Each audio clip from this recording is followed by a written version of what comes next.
Today, the results of a student government surveys, a rooftop disturbance, and another traffic stop turned marijuana bust. That's all coming up right here on Spinnaker News.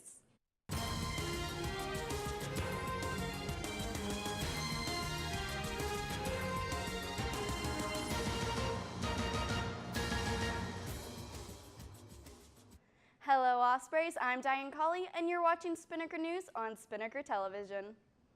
Student government recently released the results of the Your Voice, Your Choice survey. The Spinnaker's Cody Quallenbaum has more.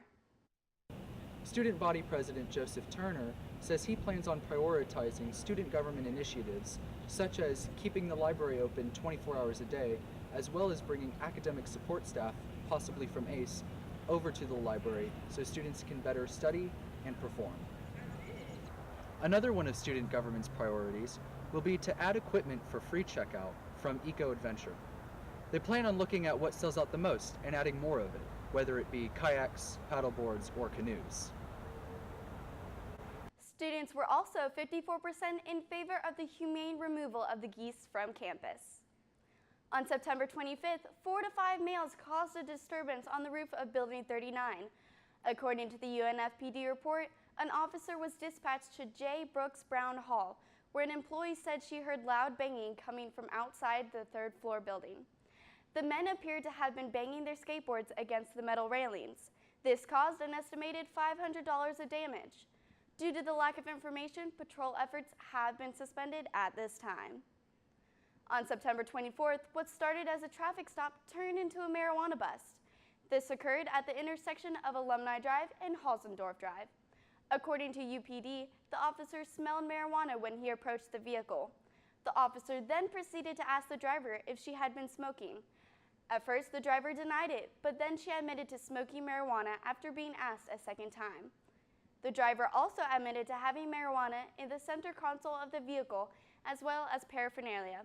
After the searching of the vehicle, the officer found a medicine bottle containing 1.6 grams of marijuana, a grinder in the center console, and a pipe under the driver's seat. Okay, Ospreys, it's time to check out that weather update. Let's toss it on over to Alex Kratz.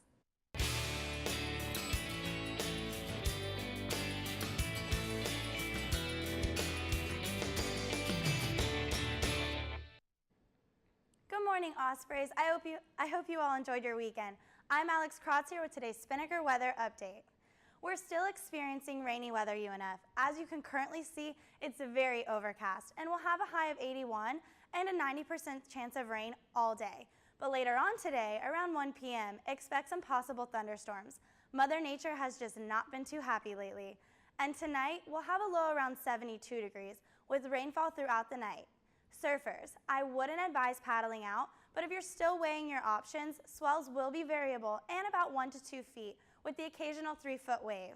Well, that's it for today's weather update. Now let's take a look at your 3-day forecast.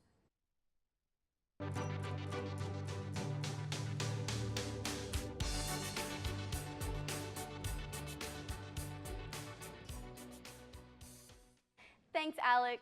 It's time to see what's going on in the world of sports. Let's kick it on over to Brandon Thigpen.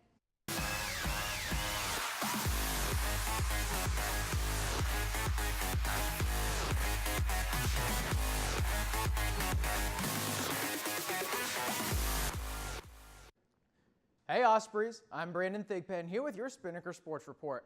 We start with this weekend's most exciting game, Sunday's women's soccer match against Davidson. The match was tied 1-1 at the end of regulation. But in the second overtime period, a free kick golden goal by Lainey Keating sealed the win for the Ospreys. The wins, however, are not how the women's soccer team started the weekend. The team struggled in their ASUN conference opener at home as they fell to Florida Gulf Coast by a score of 3-0. And as you can see, there is one of the 2 goals scored by FGCU's Shannon Wacker. The volleyball team also took on crosstown rival JU in the River City Rumble. After 3 hard-fought sets, each decided by 3 points or less, the Ospreys eventually fell to the Dolphins.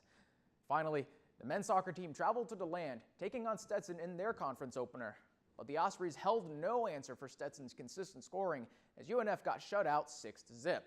The Ospreys return to action on Saturday at 7 p.m. in the River City Rumble as they take on JU at home.